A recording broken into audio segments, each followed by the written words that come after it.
कालपासून सर्रास पैसे दिवसा ढवळ्या पैसे पोलीस स्टेशनच्या आजूबाजूला वाटताना अशी माझी नगरसेवक गुन्हेगार हे वाटत असताना नितीन कदम या ठिकाणी तक्रार दिली।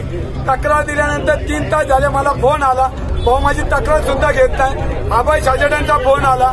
आज पुणे शहरातून विविध भागातून पैसे वाटताना सर्रास पोलिसांच्या समोर पोलीस स्टेशनच्या आजूबाजूला पैसे वाटत असताना पोलीस दुर्लक्ष करतात। याचाच अर्थ की पोलिसांना हाताशी धरून या ठिकाणी पैसे वाटतात।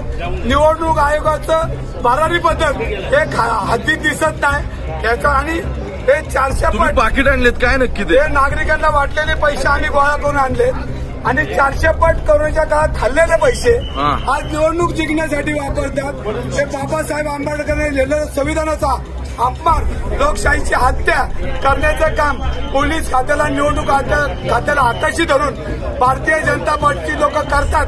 याच्यामुळं आम्ही आज लोकशाही पद्धतीने या ठिकाणी निवडणूक आयोगाला तुम्ही रीतसर तक्रार केली का? रीतसर फोन केलेला आहे, तक्रार दिलेली आहे। कालच मी पत्रकार परिषदेमध्ये म्हटलोय जर पैसे वाटले तर आम्ही गप्प बसतो, आम्ही संविधानाला